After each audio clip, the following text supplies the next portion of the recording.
semuanya, gimana nih kabarnya kalian? Sebelum memulai ibadah pada pagi hari ini, saya akan membacakan firman Tuhan yang terambil di dalam Yosua pasal 24 ayatnya yang ke-14. Demikian firman Tuhan, oleh sebab itu takutlah akan Tuhan dan beribadalah kepadanya dengan tulus, ikhlas dan setia.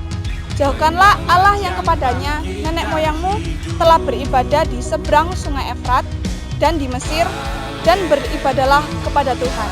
Amin.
Shalom teman-teman, selamat datang di ibadah remaja Westlight Community. Gimana kabar kalian semua? Setelah seminggu kita menjalankan aktivitas, senang bisa ketemu lagi dengan teman-teman untuk beribadah bersama. Karena penyertaan Tuhan, kita masih bisa memuji Dia walaupun masih secara online. Mari teman-teman kita nyanyikan Sampai Akhir Hidupku.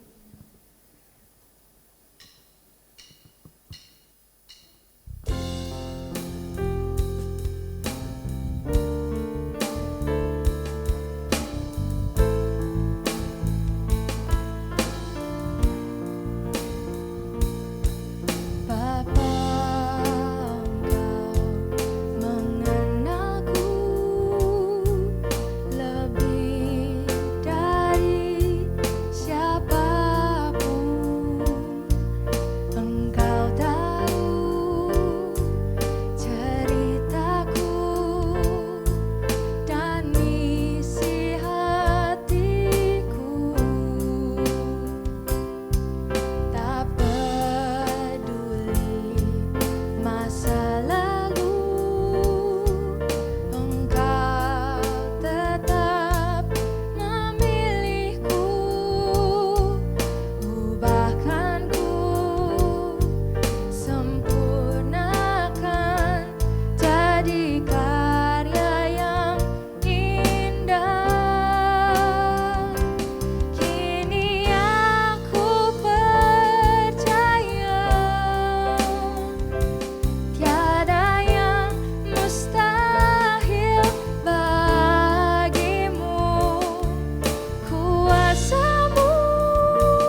Sudahkah teman-teman merenungkan diri hari ini?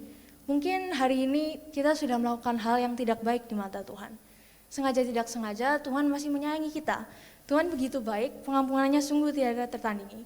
Karena itu mari kita ambil sikap doa dan mengakui kesalahan-kesalahan yang telah kami perbuat. Tuhan Yesus, kami datang ke hadirat-Mu Tuhan. Kami mau minta pengampunan Tuhan atas kesalahan yang kami telah buat pada minggu ini. Tolong berkati kami Tuhan supaya kami bisa menjadi seperti diri-Mu, dan terima kasih karena Engkau telah menyertai kami selama hari ini. Terima kasih Tuhan Yesus, amin. Setelah menerima pengampunan Tuhan, saya akan bacakan berita anugerah yang diambil dari Matius 26 ayat 28 yang berbunyi demikian. Sebab inilah darahku, darah perjanjian yang ditumpahkan bagi banyak orang untuk pengampunan dosa. Setelah menerima berita anugerah, terimalah juga petunjuk hidup baru yang terambil dari Yohanes 14 ayat 23. Jika seorang mengasihi aku, ia akan menuruti firman-Ku dan Bapa-Ku akan mengasihi dia, dan kami akan datang kepadanya dan diam bersama-sama dengan dia. Pernahkah teman-teman merasa tidak layak dan bersalah karena perbuatan-perbuatan yang pernah dilakukan? Atau mungkin ada kejadian yang bikin teman-teman tanya, mengapa Tuhan? Marilah kita tenangkan diri sambil menyanyikan Who You Say I Am.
Sebelum kita mendengarkan firman Tuhan, marilah kita mempersiapkan hati dan memuji Tuhan.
Teman-teman sekalian, sebelum kita merenungkan firman Tuhan, mari kita bersatu di dalam doa. Tuhan, terima kasih, kami bersyukur kepada Tuhan yang pada hari ini memperbolehkan kami untuk kami datang beribadah kepada Engkau ya Tuhan. Pada saat ini Tuhan, kami menyiapkan hati kami, pikiran kami, untuk kami akan belajar akan kebenaran firman-Mu. Baik hamba-Mu yang akan menyampaikan maupun setiap kami yang mendengarkannya. Tuhan, tolong setiap kami, agar kami boleh mendengarkan firman Tuhan dengan baik, sehingga kehidupan kerohanian kami hari demi hari boleh bertumbuh dengan baik. Terima kasih ya Bapa, kami menyerahkan waktu ini sepenuhnya ke dalam tangan kasih Tuhan. Hanya di dalam nama Tuhan kami, Yesus Kristus kami berdoa. Amin. Shalom teman-teman semuanya, teman-teman pemuda dan remaja Westlight Community GKT Citra Raya. Salam sejahtera dalam kasih Kristus untuk kita semuanya. Senang sekali hari ini bisa diberikan kesempatan oleh Tuhan untuk berbagi renungan kebenaran firman Tuhan untuk kita semuanya. Nah, sebelumnya perkenalkan, nama Lause adalah Lause Yudi Yonatan. Boleh dipanggil Lause Yudi ataupun Kak Yudi juga boleh, tidak apa-apa begitu ya. Nah, Lause sendiri adalah hamba Tuhan full timer ya, yang saat ini melayani juga di Pemuda Remaja Evata di GKT Kanaan Kediri. Nah, salam dari kami semuanya untuk teman-teman youth, teens, dan youth GKT Citra Raya ya, Westlight Community. Dan salam kenal juga untuk kita semuanya. Nah, teman-teman yang dikasih oleh Tuhan, tema firman Tuhan hari ini adalah anak muda sok rohani. Apa maksudnya teman-teman sekalian? Mungkin sekilas kita mendengar tema ini, kita jadi berpikir arahnya negatif banget ya, begitu ya. Seolah kita diajak untuk melihat anak muda yang kelihatannya punya kehidupan rohani yang baik, ya. Mungkin sepanjang pengetahuan kita bertemu di gereja, kita ibadah bareng gitu dulunya, kita nongkrong bareng, dan kita melihat, wah, rohani banget ya dia gitu ya. Misalnya begini teman-teman sekarang, kalau kita nongkrong di tempat makan, kita bareng-bareng nih sama teens dan youth, pemuda gereja gitu ya, kita pesen makanan, kemudian biasanya teman kita ini selalu ingetin kita, jangan lupa loh kita doa bareng dulu ya. Wah, dan kita pikir teman-teman sekarang, loh, kamu rohani banget sih gitu ya. Karena kita biasanya kalau kita jalan sama teman-teman kita nongkrong begitu sama teman-teman kita yang gak seiman, kita pesen makanan, kemudian makanannya datang, ya kita makan aja gitu ya. Tapi teman-teman sekalian, lain kalau sama orang ini. Wah, kita selalu diingetin doa dulu, bersyukur sama Tuhan. Nah, kemudian kita sesumbar ngeledek begitu ya teman kita ini. Oh, kamu kok rohani banget sih, gitu ya. Nah, teman-teman sekalian, sebenarnya ukuran kerohanian seseorang itu tidak semata-mata ditentukan oleh apa yang kita lihat secara kasat mata. Orang yang terlihat aktif misalnya pelayanan, belum tentu punya kehidupan rohani yang diperkenan oleh Tuhan. Bisa saja kan teman-teman sekalian, kita terlihat rohani di gereja, tapi begitu di luar sana, bagaimana? Kita menjalani hidup dan pergaulan kita ya sama seperti orang-orang yang tidak mengenal Tuhan, di mana mereka melakukan ketidakbenaran. Nah, apakah hal seperti ini mungkin terjadi? Jawabannya mungkin. Nah, meskipun Lause juga akan yakin bahwa anak-anak Tuhan yang aktif pelayanan di gereja, ya kemungkinan besar pasti punya kehidupan rohani yang lebih baik tentunya. Nah, apalagi kalau memang pelayanan itu dijalani dengan hati yang benar, mengasihi Tuhan dan takut akan Tuhan. Nah, teman-teman, tentunya kita tidak punya juga kualifikasi yang cukup untuk menjadi hakim yang dapat menyatakan, oh si A ini temanku nih rohani banget begitu ya, atau si B ini ya kurang rohani sih. Kita tidak punya kualifikasi yang seperti itu. Kenapa? Karena kita ini terbatas kan, kita tidak bisa melihat dengan persis sampai kedalaman hati seseorang. Meskipun firman Tuhan juga mengatakan bahwa perbuatan yang kita tunjukkan di luar ya pasti mencerminkan apa yang ada di dalam hati kita. Misalnya kalau pas ngobrol begitu ya sama teman, ada teman yang sering ya sukanya ngobrolin tentang game atau ngobrolin yang jorok-jorok nih gitu ya, yang nggak baik begitu, atau sukanya ngomongin kejelekan orang lain, ngegosip nih, maka bisa jadi itulah yang ada di dalam hati dan pikirannya. Tapi begini teman-teman sekalian, kita bersyukur kita punya firman Tuhan yang menjadi standar kita semuanya untuk menyatakan apa yang salah di dalam hidup kita. Nah, firman Tuhan yang menjadi standar kita bersama, baik untuk Lause sendiri maupun juga untuk teman-teman semuanya, kita semuanya.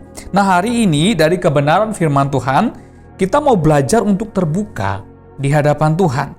Kita semua mau dikoreksi. Dan kita mau introspeksi diri dan kemudian mengikuti ajaran firman Tuhan. Oleh sebab itu, mari kita membuka firman Tuhan dari Injil Markus pasal 14 ayat 3 sampai dengan ayat yang ke-9.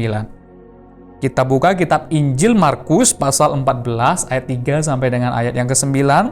Lause akan bacakan untuk kita semuanya. Teman-teman silahkan membaca di Alkitabnya masing-masing atau bisa juga mengikuti tampilan slide yang Lause sudah siapkan.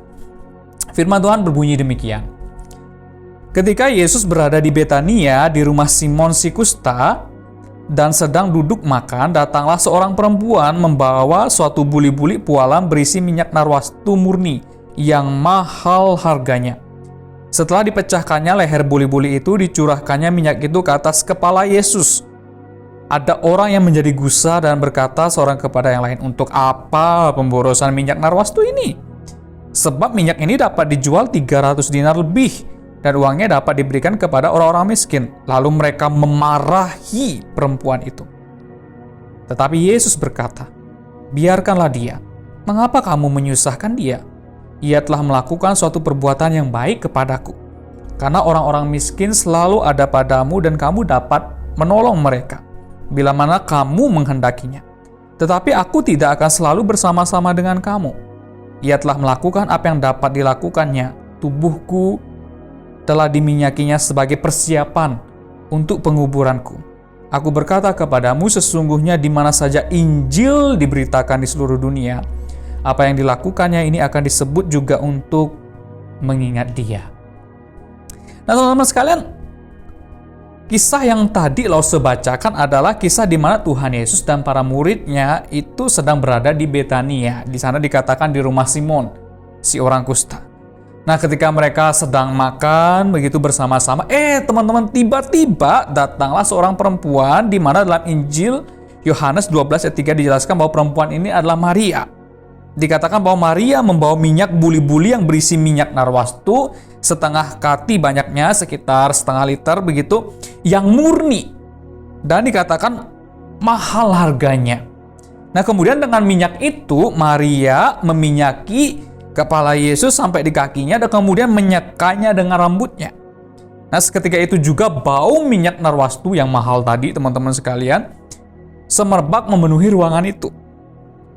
Namun tiba-tiba banyak yang melihat bahwa apa yang dilakukan oleh Maria adalah suatu pemborosan. Seharusnya minyak itu dijual saja dan uangnya diberikan kepada orang-orang miskin. Kemudian ada murid yang menjadi marah. Dalam catatan Injil Yohanes, murid ini adalah Yudas Iskariot. Nah, Yudas Iskariot inilah seorang murid dari Tuhan dalam kepengurusan pelayanan begitu ya. Ia dipercayakan memegang kas pelayanan. Kalau kita baca ayat 4 sampai dengan ayat yang ke-5, kita melihat bahwa alasan yang disampaikan oleh Yudas ini terlihat sangat rohani ya. Kok minyaknya diboroskan begitu saja? Kan minyaknya bisa kita jual dan dibagikan kepada orang miskin. Nah, sekilas kita melihat teman-teman sekalian, baik banget ya apa yang usulan si Yudas ini. Kayaknya ada benarnya juga sih. Atau kita dapat katakan, wah, rohani banget si Yudas ini. Jiwa sosialnya tinggi sekali. Ia memikirkan pelayanan kepada orang-orang yang miskin. Apakah baik pelayanan kepada orang miskin? Ya, tentu sangat baik sekali. Namun teman-teman sekalian, dalam catatan Injil Yohanes pasal 12 ayat yang ke-6 dikatakan, hal itu dikatakan oleh Yudas Iskariot bukan karena ia memperhatikan nasib orang-orang miskin. melainkan apa?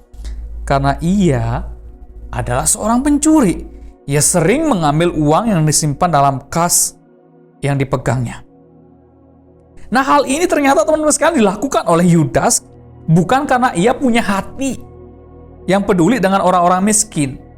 Ya, seolah memakai hal yang kelihatannya rohani, berjiwa sosial, peduli dengan sesama, melakukan pelayanan, ternyata hanya untuk mendapatkan kesempatan mencuri uang dari kas yang ia pegang. Mungkin dalam hati Yudas yang jahat, teman-teman sekalian, ia berpikir, wah, minyak ini kan mahal banget ya harganya. Lumayan nih kalau dijual, terus uang penjualannya masuk ke kas.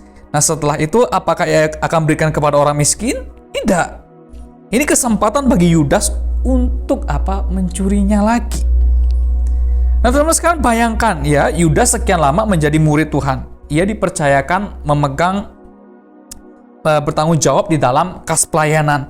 Ia pasti melihat, mendengar, bahkan menyaksikan dengan mata kepalanya sendiri perbuatan mujizat yang Tuhan Yesus lakukan. Namun toh teman-teman sekalian, hatinya itu tetap jahat. Firman Tuhan mengatakan ia terbiasa mencuri kas yang ia pegang. Teman-teman sekalian, kita melihat dua perbuatan yang saling bertentangan.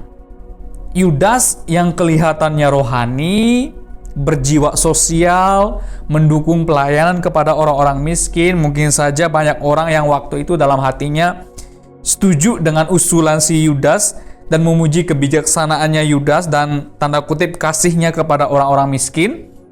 Namun sesungguhnya hatinya itu jahat di hadapan Tuhan. Di mata Tuhan, Tuhan yang mampu untuk melihat kedalaman hati kita. Mungkin bagi manusia, Yudas itu akan dipuji-puji. Tapi di hadapan Tuhan, Yudas itu sok rohani. Padahal motivasi hatinya itu adalah jahat. Untuk mencuri kas yang ia pegang untuk kepentingan dirinya sendiri. Nah teman-teman, hal ini berbanding terbalik dengan Maria. Ia mempersembahkan yang terbaik yang ada padanya untuk Tuhan Yesus. Maria memikirkan dan bagaimana ia bisa melakukan apa yang terbaik untuk Tuhan. Sekalipun mungkin Maria juga berpikir, banyak orang akan menjadi marah. Ia akan dicela, dianggap mungkin cari muka begitu ya, dan lain sebagainya. Teman-teman sekalian, apa yang ingin Lause katakan di bagian ini adalah kita harus menjadi anak-anak Tuhan yang mempunyai integritas yang benar di dalam hati kita terlebih dahulu. Miliki motivasi yang benar lebih dulu ketika kita melakukan sesuatu untuk Tuhan atau untuk orang lain. Ini dasar yang sangat penting teman-teman sekalian. Mengapa ini penting? Karena yang Tuhan nilai dari kehidupan rohani kita itu, pelayanan kita, atau bahkan seluruh kehidupan kita adalah apa yang ada di dalam hati kita. Teman-teman yang dikasihi oleh Tuhan, kita tidak mau menjadi orang yang terlihat rohani di mata manusia. Kita sekedar menjalankan ibadah kita tiap minggu seperti saat ini, mengikuti ibadah Westlight Community, tapi sesungguhnya hati kita masih dipenuhi dengan hal-hal yang jahat. Kita sekedar menjalankan tugas pelayanan, mungkin saja kita bisa menjadi worship leader, penata layan musik yang bisa memainkan musik yang baik, memimpin ibadah dengan begitu baik. Tapi ketika Tuhan melihat hati kita, Ia masih mendapati ada hal yang tidak berkenan. Kita seolah-olah terlihat rohani, namun sesungguhnya Tuhan menilai hati kita dengan jempol yang terbalik. Mari teman-teman sekalian, kita mulai dari hati kita di hadapan Tuhan. Biarkan kita berkata kepada Tuhan, Tuhan, saya tidak ingin hanya terlihat sok rohani, mendapat pujian dari manusia. Saya tidak ingin itu Tuhan. Namun saya ingin agar hati saya itu diperkenan oleh Tuhan. Bersihkan hati saya dari setiap motivasi pelayanan, penyembahan, bahkan kerohanian, bahkan seluruh hidup saya dari kepentingan untuk diri sendiri, bukan untuk memuliakan Tuhan dan menjadi berkat bagi sesama. Mari teman-teman sekalian kita belajar dari Maria untuk mempersembahkan apa yang terbaik untuk Tuhan, untuk kemuliaan Tuhan, untuk mendukung pelayanan Tuhan. Saat ini, apa yang dapat kita berikan untuk Tuhan sebagai persembahan yang terbaik dalam hidup kita? Nah teman-teman sekalian, mungkin kita yang sudah diberikan suara yang terbaik, suara yang baik ya. Mari persembahkan itu untuk menyenangkan hati Tuhan. Kita terlibat di dalam pelayanan, di dalam singers mungkin. Kita yang sudah diberikan karunia bermain musik, mungkin masih belum terlalu bagus permainan musik kita. Chord gitarnya masih belum bisa banyak begitu, masih seputar mayor, minor, dan dominan begitu. Tapi kita mau belajar untuk mempersembahkan talenta kita yang terbaik kepada Tuhan. Kita yang diberikan karunia jago desain mungkin, atau editing video, saat ini sangat diperlukan sekali teman-teman sekalian. Yuk persembahkan itu untuk kemuliaan Tuhan. Teman-teman, apapun bisa kita persembahkan kepada Tuhan sebagai persembahan kita yang terbaik untuk Tuhan. Dan ingat, itu kita mulai dari apa? Hati kita. Dari hati kita yang benar, hati kita yang murni, yang kudus untuk menyenangkan Tuhan.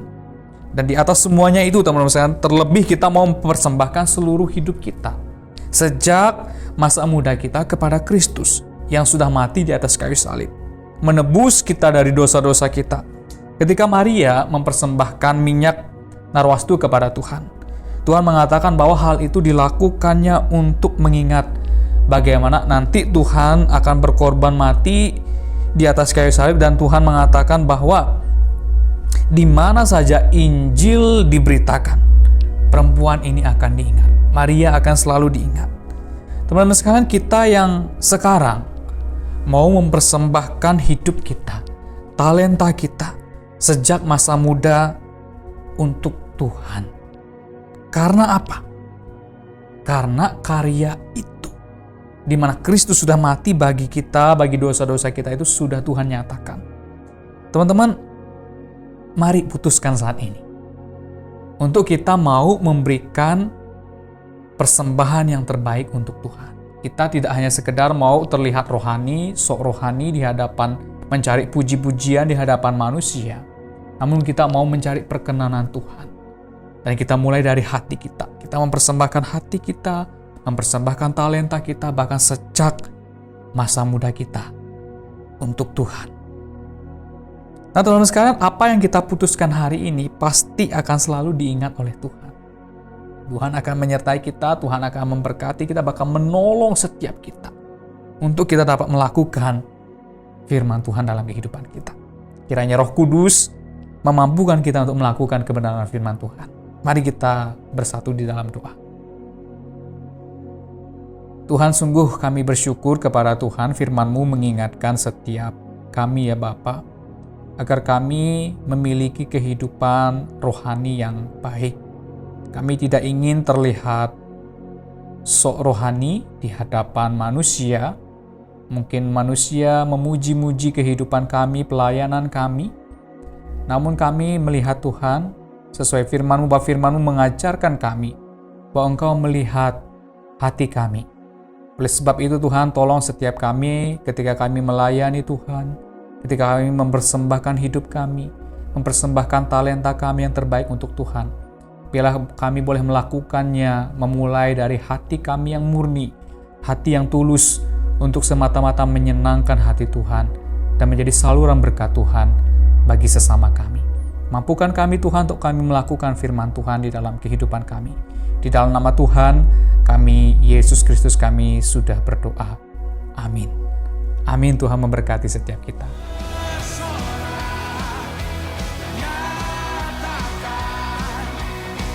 Kita sudah mendengarkan firman Tuhan. Kiranya firman Tuhan ini dapat kita terima, kita renungkan, terlebih dapat kita lakukan dalam kehidupan kita sehari-hari. Sebagai rasa ungkapan syukur kita, mari kita memberikan persembahan yang terbaik untuk Tuhan melalui rekening di bawah ini. Dan jangan lupa ikuti kegiatan kita di hari Sabtu jam 5 sore yaitu West Talk. kita bersama-sama bersekutu berdoa di dalam komunitas kita. Dan Westlight ini via Zoom dan linknya akan dibagikan di grup Westlight. Dan jangan lupa selalu ikuti protokol kesehatan dimanapun kalian berada. Sehat selalu dan terima kasih, Tuhan Yesus memberkati.